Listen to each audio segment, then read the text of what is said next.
Greenland is a hot topic these days. A certain orange man has become obsessed with getting his hands on this island. There's talk of buying it from Denmark, or bribing the Greenlanders, or even using military force to occupy it. I usually make videos about Sweden, but Greenland is pretty close to home, so let's dive into the Greenland situation. Why does the US want Greenland, and what claims do Denmark actually have on the island? This is gonna be a deep dive into history and economics, and a lot of weird facts about Greenland overall. So let's begin, and let's begin 4,500 years ago.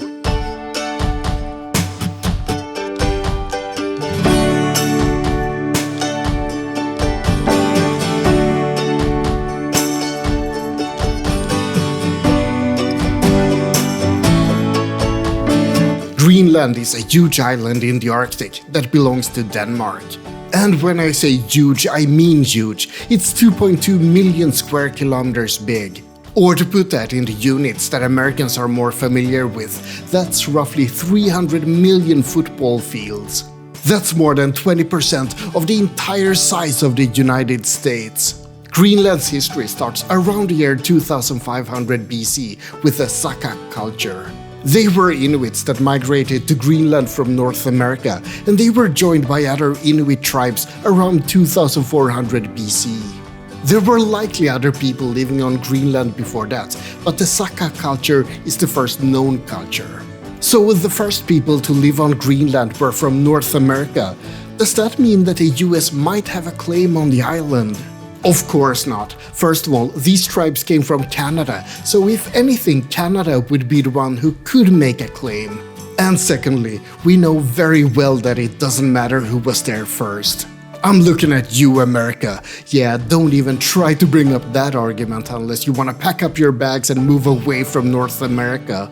Anyway, back to prehistory. Aside from the Sakak, there was also a culture called Independence I that lived on Greenland. They died out after around 1,000 years, and then there was also an Independence II culture from around 800 BC. That in turn was succeeded by the Dorset culture that lasted from around 700 BC until year 1. Actually, they lasted a bit longer than that, but it's divided into the early Dorset and the late Dorset period. The late Dorset tribes that lived on Greenland lasted from 700 AD until 1300 AD. The Dorset culture itself spanned 2,000 years, from 500 BC to 1500 AD, but they didn't live on Greenland the entire time. So yeah, Greenland might be a bit of a frozen wasteland, but it still has a lot of history.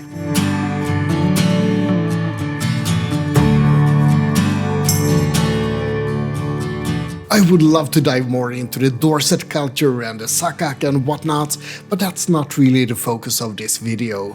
Still, I find it fascinating that the Inuit has such a wide range of cultures, and so many thousands of years of history that we, or at least I, don't know much about. But instead, I want to focus on what happened at the end of the 9th century AD. That's when Gunnbjörn Ulfsson sailed from Norway to Iceland, but he was blown off course. He spotted some islands in the distance, and when he arrived at his destination on Iceland, he told people about those islands he had seen. Eventually, this led to an expedition in 980 AD, when Eric the Red set off from Iceland and reached the southwest coast of Greenland. That's also where the name Greenland comes from, because Eric the Red named the island Greenland to make it sound more inviting. Either that, or he had a very sarcastic sense of humor, because Greenland is of course mostly covered with snow and ice, as opposed to Iceland, which can actually be quite lush at times, at least if you compare it with Greenland. So maybe the Old Norse explorers really did have a strange sense of humor. The tale of Eric the Red is mostly told in Icelandic sagas, but there's also a lot of evidence to support those stories. Carbon dating of finds from the first settlement at Brattalid pretty much confirms the timeline, because they yield a date of around 1000 AD. And speaking of 1000 AD, that's also when Eric the Red's son, Leif Eriksson, made a pretty cool discovery of his own. As you know, Leif Eriksson was the one who discovered Vinland, or as we call it today, America. Except that the Inuit and the Native Americans already lived there, of course, but that's not really as exciting as imagining Vikings finding new unexplored lands. Anyway, Eric the Red discovered Greenland, and he was from Iceland, and Iceland belonged to Norway back then. So does that mean that Norway has a claim on Greenland as well? Of course not. As we've already established, it doesn't really matter who came first to a place. And either way, the Norse abandoned Greenland sometime around 1450 AD to 1500 AD. There are many speculations why. The walrus ivory trade became less profitable, for example, and the Black Death opened up opportunities in other lands. There were also a lot of volcanic eruptions around the 1200s and the 1300s that caused volcanic winters. And the Little Ice Age started around that time as well, so the climate became a lot colder. There could also have been conflicts with the Inuit, because even if the Norse lived on Greenland, there were still lots of Inuit tribes on the island. All in all, there were many reasons why Greenland might not have been all that desirable back then. So Europeans left Greenland alone for hundreds of years. That is until 1721, when Denmark finally enters the story.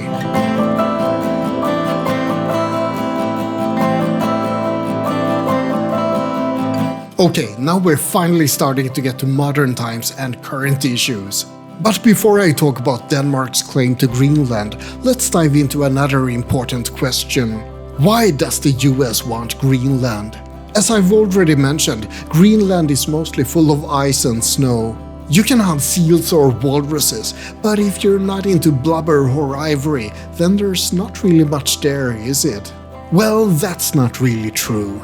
There's a lot of natural resources hidden underneath the ice sheets. Gold, zinc, lead, lithium, and a lot of rare earth minerals. There's also a lot of oil and gas to be found on Greenland. And then of course there's a lot of uranium. The problem is that a lot of those resources are hard to get to. The place is covered in ice. It's extremely expensive to put up mining operations in such an inhospitable environment. And some of the minerals, like uranium, is currently forbidden to mine as well. Greenlanders are quite cautious about mining in general and completely opposed to uranium and deep-sea mining. There are many benefits to allowing mining. It's a great boost to the economy for one thing. But there's also a lot of environmental concerns, and that's a very important topic for the Greenlanders. So while the US might see a potential and literal gold mine in Greenland, the locals aren't as thrilled about the prospect. But the US also has another reason for wanting the island. And that reason is that Trump is a greedy little bugger who wants to grab everything he can. Oh wait, yeah, that's true, but it wasn't the reason I was thinking of. It's also because Greenland is a strategically important location. Climate change is happening, no matter how much some people try to deny it. And the ice caps in the Arctic are melting.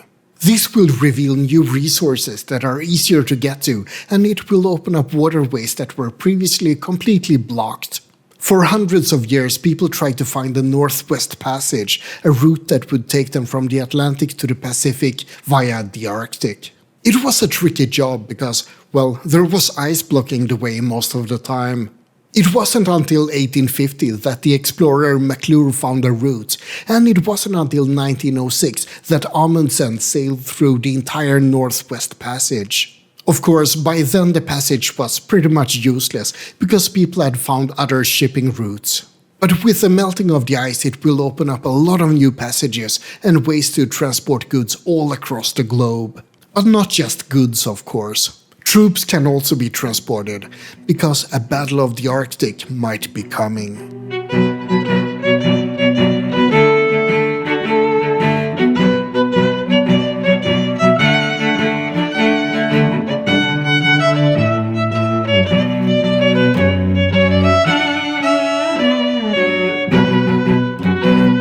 There's gonna be a lot of people competing for the new resources and the new routes that will be discovered in the Arctic.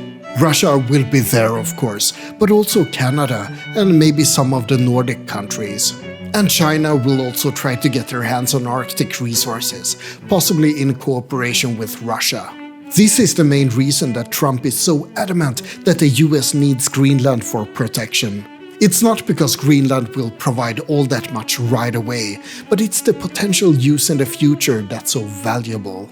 And to ensure that the US doesn't lose opportunities that might fall into, for example, Chinese hands. Of course, if the unthinkable happens and there's a World War III, then Greenland will also be an incredibly strategic location.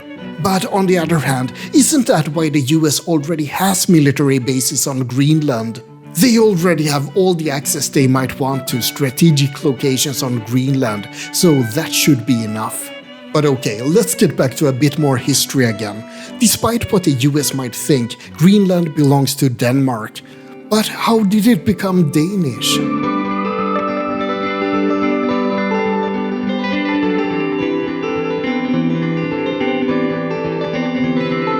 Between 1537 and 1814, Norway and Iceland belonged to Denmark. But in the 1500s, Greenland wasn't really part of that. In fact, people had sort of lost Greenland. The Little Ice Age made it difficult to travel west to Greenland because of all the icebergs. And that eventually led to Denmark pretty much forgetting how to get there.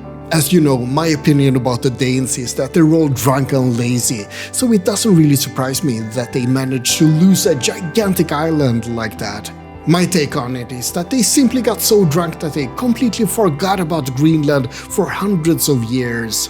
Danes, what can I say? Anyway, they did rediscover Greenland in 1578, and they added the Greenland polar bear to the state coat of arms in the 1660s. And in the 1720s they built settlements on the island, so some people say that that's when Denmark took control of Greenland. Even if that's not really true, there were a lot of mutinies and conflicts with the Inuit and a lot of kerfuffle during that time. Look, I want to support Denmark's claim to Greenland as much as anyone in Scandinavia, but that whole mess in the 1700s wasn't really clear-cut. And things got even more complicated in 1814. When Napoleon was messing around in the beginning of the 1800s, it caused quite a bit of turmoil in Europe.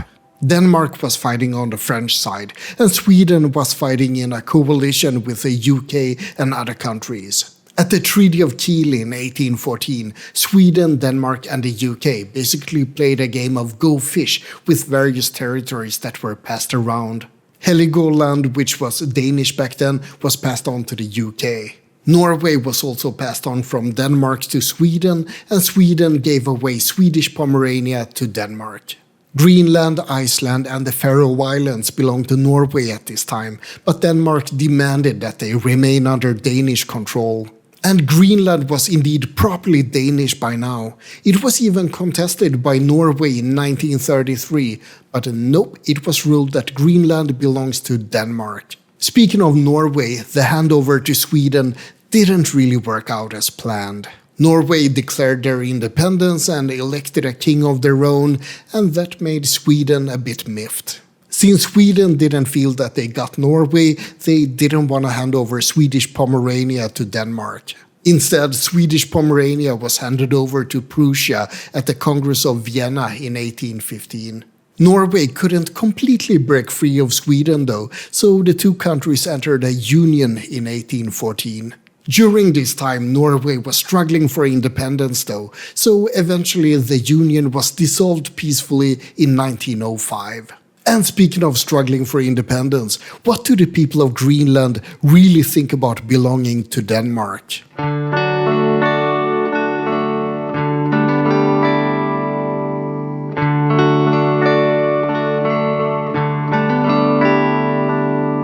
The Greenlanders today are descendants of the Thule Inuit culture that migrated to Greenland in the 1200s AD.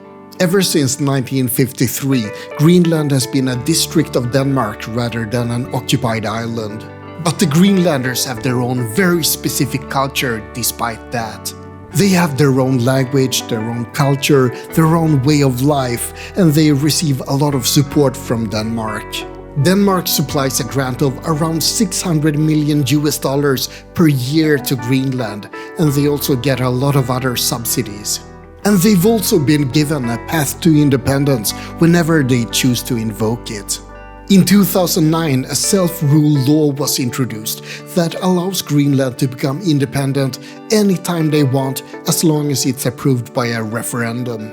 And just to be clear, that's a referendum among the Greenlanders themselves, just in case you thought that Denmark had any way to interfere. So Greenland currently gets a lot of benefits from Denmark, and they have the choice to become independent at any time. But the relationship between Denmark and Greenland isn't exactly perfect regardless of that. Denmark hasn't always been a benevolent ruler, and they've done some pretty nasty things even just a few decades ago. Between 1960 and 1990, they forced birth control on around 4,500 Greenlander Inuit women, for example. They've apologized for it and issued compensation to the women, but it's still a massive breach of trust, so it's understandable if the Greenlanders want to break free. So what do the Greenlanders think about independence?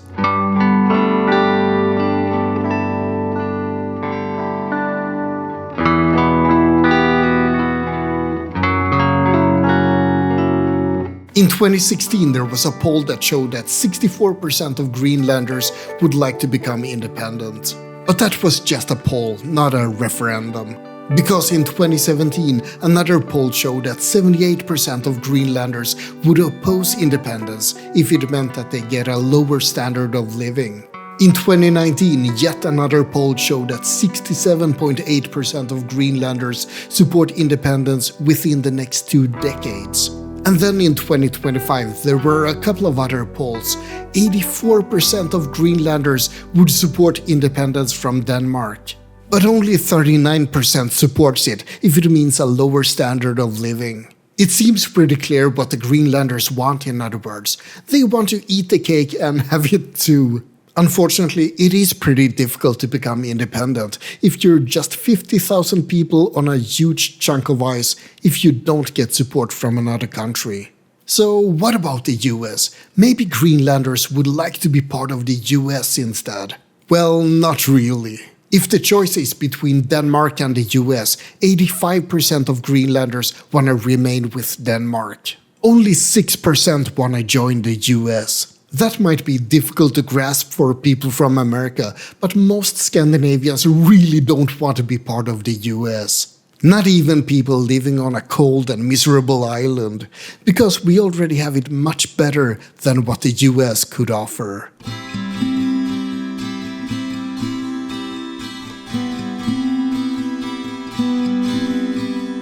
There are some other aspects to this whole Greenland debate. If you look at a map, Greenland obviously lies closer to North America than Denmark. And it can be argued that the native Greenlanders have more of a connection with the Inuit than with the Danes. But neither of those arguments would support a US claim of Greenland. Canada is the only viable option in that case. There was a bit of weirdness during World War II though. Greenland was occupied by the Germans, and the Danish ambassador Henrik Kaufmann signed an agreement with the US. He handed over defense and control of Greenland to the Americans in 1941.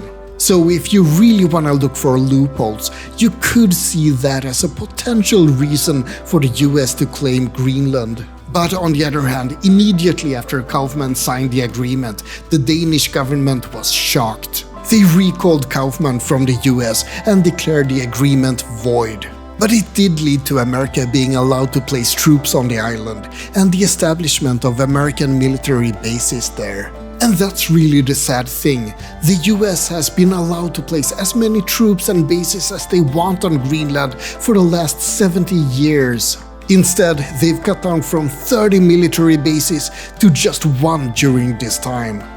If Greenland really is that important, why did they do that?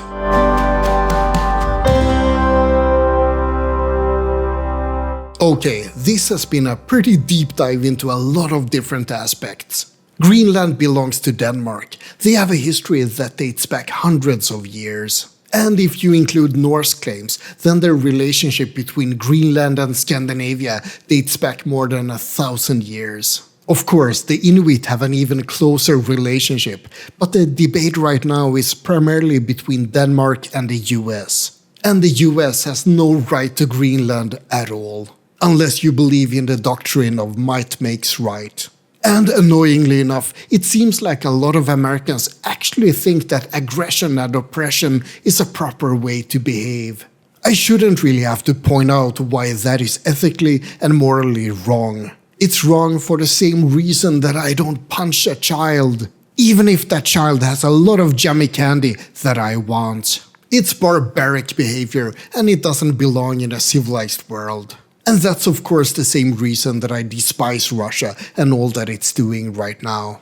But ethics and morality is all fine and well until someone does punch you in the face. You need to be able to protect yourself against bullies, because the world isn't a nice and civilized place. But if America tries, or rather decides to take Greenland by force, I hope that there will be consequences.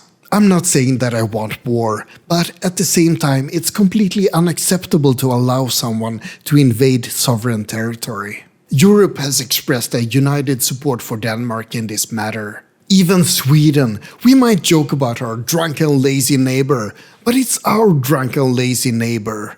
No one messes with Denmark but us.